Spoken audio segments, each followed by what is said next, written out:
আসসালামু আলাইকুম। আমন্ত্রণ ঢাকা টিভির রাজশাহী সংবাদে আপনাদের সাথে আছি আমি হাসান মাসুদ। সংবাদের শুরুতেই জানিয়ে দিচ্ছি শীর্ষ সংবাদ। রাজশাহীর পুঠিয়া শিবপুরে স্বেচ্ছাসেবী ফাউন্ডেশন হিলফুল ফুজল এর উদ্যোগে বৃক্ষরোপণ ও সেমিনার অনুষ্ঠিত। এবারে বিস্তারিত।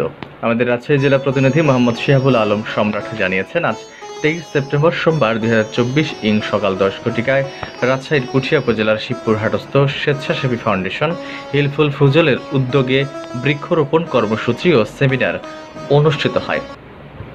শিবপুর হাট জাগিরপাড়া নুরানি হাফেজিয়া মাদ্রাসার শিক্ষার্থী আবদুল্লাহর কণ্ঠে পবিত্র কোরআন থেকে তেলাওয়াতের মাধ্যমে মূল অনুষ্ঠান শুরু হয়। প্রথমে বক্তব্য রাখেন হিলফুল ফুজল স্বেচ্ছাসেবী ফাউন্ডেশন এর প্রতিষ্ঠাতা ও পরিচালক মোহাম্মদ সাইদ হাসান। এই অনুষ্ঠানে প্রধান অতিথি হিসেবে উপস্থিত ছিলেন উপজেলা নির্বাহী অফিসার জনাব AKM নূর হোসেন নির্ঝর, বিশেষ অতিথি পবা হাইওয়ে থানার অফিসার ইনচার্জ মোফাক্কারুল। এছাড়া আরও উপস্থিত ছিলেন মাদ্রাসার শিক্ষক ও ইমাম মোহাম্মদ নাজমুল হোসেন, দুর্গাপুর হাফেজিয়া মাদ্রাসার প্রিন্সিপাল মুসাবিয়া, সেবা ফাউন্ডেশনের সদস্য মোহাম্মদ রবিল আওয়াল আকাশ, মোহাম্মদ শামীম, ইশরাত আলী, মিশর, রাতুল, সজ্জাদ, ইসা, রুকন, তুহিন, বাপ্পি, রবিন, ববিন সহ এলাকার গণ্যমান্য ব্যক্তিবর্গ। প্রধান অতিথির পরামর্শমূলক বক্তব্য ও আলোচনা করেন বৃক্ষরোপণের উপকারিতা ও হিলফুল ফুজল স্বেচ্ছাসেবী ফাউন্ডেশনের উদ্যোগে এমন উন্নয়নমূলক কাজের প্রশংসা ও অগ্রগতি কামনা করেন। শেষে বৃক্ষরোপণের মাধ্যমে অনুষ্ঠানটি সমাপ্ত করা হয়। অনুষ্ঠানের বিশেষ অতিথি হাইওয়ে থানার অফিসার ইনচার্জ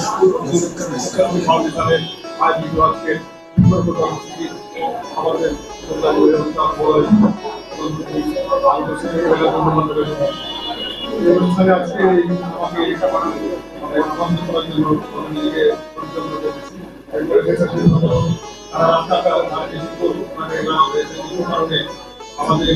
অনেক সমাজে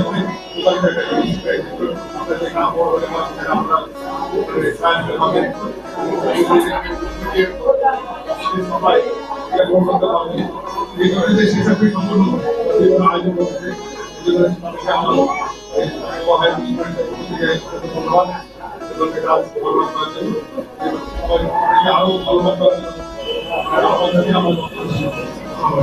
অনুষ্ঠানে প্রধান অতিথি পুঠিয়া উপজেলা নির্বাহী অফিসার জনাব AKM নূর হোসেন নির্ঝর বলেন, আজকের এই বৃক্ষরোপণ কর্মসূচি এবং এই সংক্রান্ত আলোচনা এবং সেমিনারে উপস্থিত সম্মানিত আমাদের ওসি হাইওয়ে থানা, উপস্থিত আছেন সম্মানিত শিক্ষকবৃন্দ, সাংবাদিকবৃন্দ এবং যারা এই সংগঠনকে সামনে নিয়ে যাবেন যুবক ভাই বোনেরা, আসসালামু আলাইকুম। হিলফুল ফুজল আমরা সবাই জানি, এটা আমরা যারা মুসলিম ইসলাম ধর্মের অনুসারী আমরা জানি, আমাদের মহানবী হযরত মুহাম্মদ সাল্লাল্লাহু আলাইহি ওয়াসাল্লাম উনি শান্তি প্রতিষ্ঠায় হিলফুল ফুজল সংগঠন দাঁড় করিয়েছিলেন। উদ্দেশ্য কি ছিল? উদ্দেশ্য ছিল মানুষের কল্যাণ, উদ্দেশ্য ছিল মানুষের জানমালের নিরাপত্তা, উদ্দেশ্য ছিল ওই সময়ে আরবে যে দাঙ্গা হাঙ্গামা মারামারি রক্তপাত সেগুলা বন্ধ করা।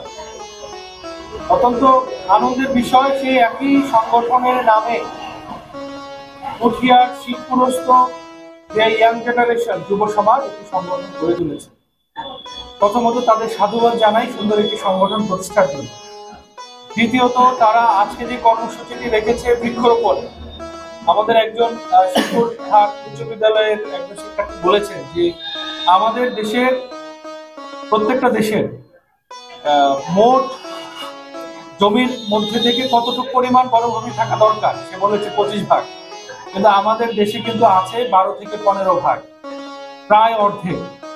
তাহলে আমাদের গাছপালা কেন দরকার? আমরা অক্সিজেন গ্রহণ করি, কার্বন ডাই অক্সাইড ত্যাগ করি, সেটা তো জীবন ধারণের জন্য অবশ্যই প্রয়োজন, কিন্তু অক্সিজেন বা ওই কার্বন ডাই অক্সাইডের তো কোনো বাউন্ডারি নাই। এমন না যে ভারতের অক্সিজেন বাংলাদেশে ঢুকবে না, বাংলাদেশের অক্সিজেন অন্য দেশে যাবে না, এরকম তো নাই। সেই জন্য ভৌগোলিক ব্যালেন্স রক্ষা করার জন্য পুরো বিশ্বে গাছপালা সমন্বিতভাবে থাকতে হবে, তা না হলে কিন্তু আমরা জলবায়ুর আক্রোশের শিকার হব। আমরা দেখেছি কিছুদিন আগে আমরা ভয়াবহ বন্যার শিকার হয়েছি, ঘূর্ণিঝড়, জলোচ্ছ্বাস, বন্যা, এগুলা পুরোপুরি প্রতিরোধ করা সম্ভব নয়।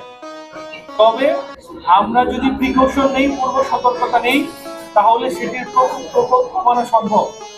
আপনারা জানেন যেই নদী বা অববাহিকার আশেপাশে বৃক্ষ আছে, শক্তিশালী শেকড় দ্বারা আচ্ছাদিত, সেই জায়গায় কিন্তু ফাটল ধরে না, তাই না? পানিতে মাটি ভেঙে চলে যায় না। এই জন্য আমাদের সকলেরই উচিত প্রত্যেক জায়গায় বৃক্ষরোপণের ব্যবস্থা করা। আরো একটি বিষয় আমাদের একজন সম্মানিত শিক্ষক বলেছেন, যেটা হচ্ছে সদকা জারিয়া। একজন বৃক্ষরোপণ করলে, এখানে আরেকজন বলেছেন যে এটার ফল ভোগ করুক না কেন, এটা ভালো মানুষ হোক, চোর ডাকাত হোক, আর যেই হোক, যিনি বৃক্ষরোপণ করেছেন উনি কিন্তু সব পেতে থাকবেন। এরকম সুযোগ কিন্তু অন্য কোথাও ইনভেস্টমেন্ট করে পাওয়া খুবই কঠিন, যেটা আমরা বৃক্ষরোপণে সহজেই পাওয়া যায়। এত গুণাগুণ, এত বেনিফিট বৃক্ষরোপণে, কেন আমরা যাব না? আরেকজন বলেছেন যে রমজান মাসে, সম্ভবত রমজান মাসে প্রসঙ্গ তুলে বলেছেন যে তারা কিছু ইফতার সামগ্রী দিয়েছেন, এবং তারা যাদের মাধ্যমে বিতরণ করা হয়েছে তাদেরকে জিজ্ঞাসা করেছেন তাদের কেমন লাগছে। এই বিষয়টি কিন্তু একটি সংগঠন চালিয়ে নেওয়ার জন্য একটি মূল চাবিকাঠি হিসেবে কাজ করতে পারে, যে মানুষের উপকারে ভালো লাগা। আমাদের যাদের মানুষের উপকার করতে ভালো লাগে না, তারা কিন্তু সংগঠনের জন্য কখনোই অ্যাসেট হবে না। তা আপনারা যারা উপস্থিত আছেন, আপনাদেরকে অনুরোধ করছি মানুষের বিপদে ঝাঁপিয়ে পড়ার জন্য। আমরা সরকারি প্রতিনিধি, সরকারি চাকরি করি, সরকার এককভাবে সকলের সমস্যার সমাধান করতে পারবে না। এমনকি সমাধান করার উপকরণও যদি সরকারের হাতে থাকে, সেটি সুষ্ঠুভাবে ডিস্ট্রিবিউট করার জন্য সাধারণ মানুষের অ্যাক্টিভ পার্টিসিপেশন দরকার, যেটি একটি সংগঠন থেকে হতে পারে। সেজন্য আমি হিলফুল উপজেলায় যারা আছেন, অর্গানাইজার যারা আছেন, যারা সদস্য আছেন, তাদের অনুরোধ করব আপনারা বিতর্কিত কোনো কাজ করবেন না। যদি আপনারা পজিটিভ থাকেন, সরকারি নিয়ম নীতি শৃঙ্খলা বজায় রাখেন, সেক্ষেত্রে সরকারি সকল ধরনের সহযোগিতায় আমি সচেষ্ট আছি, ইনশাল্লাহ দিব। দ্বিতীয় বিষয় হচ্ছে, একটি সংগঠন চালনার মূল শক্তি হচ্ছে শৃঙ্খলা। ব্যক্তিগতভাবে সহযোগিতা করা যায়, কিন্তু সংগঠনকে যদি চালাতে হয় দরকার কি? শৃঙ্খলা।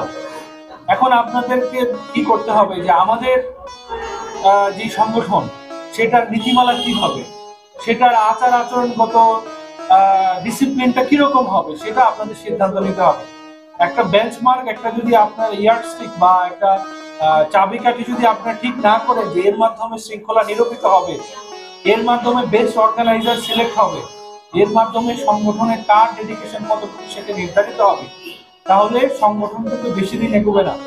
একটি সংগঠন কখনোই একজনের দ্বারা পরিচালিত হতে পারে না, আর যে সংগঠন একজনের দ্বারা পরিচালিত হয় সেটি আদতে কোনো সংগঠন নয়, সেটি একক প্রচেষ্টা মাত্র। উপরে খোলস করছে সংগঠন, কিন্তু ভিতরে সেটি একক প্রচেষ্টা ছাড়া আর কিছু নয়। তা আমি আপনাদের অনুরোধ করব, যদি এটি আসলেই সংগঠন হয়, সেটির জন্য একটি সুনির্দিষ্ট রূপরেখা থাকে এবং দায়িত্বগুলো ডিস্ট্রিবিউশন হয়। লিডারশিপটা এককভাবে নেওয়ার বিষয় না, লিডারশিপটা ইমপ্লিমেন্ট করার বিষয়। ইমপ্লিমেন্ট করতে হবে আরেকজন লিডারের মাধ্যমে। একটা দেশে যেরকম প্রেসিডেন্ট থাকে, প্রধানমন্ত্রী থাকে, মন্ত্রী থাকে, সচিব থাকে, আমরা জুনিয়র পর্যায়ে যে ডিসি, ইওনো আছি, আমরা সবাই কিন্তু একটা শৃঙ্খলার অংশ।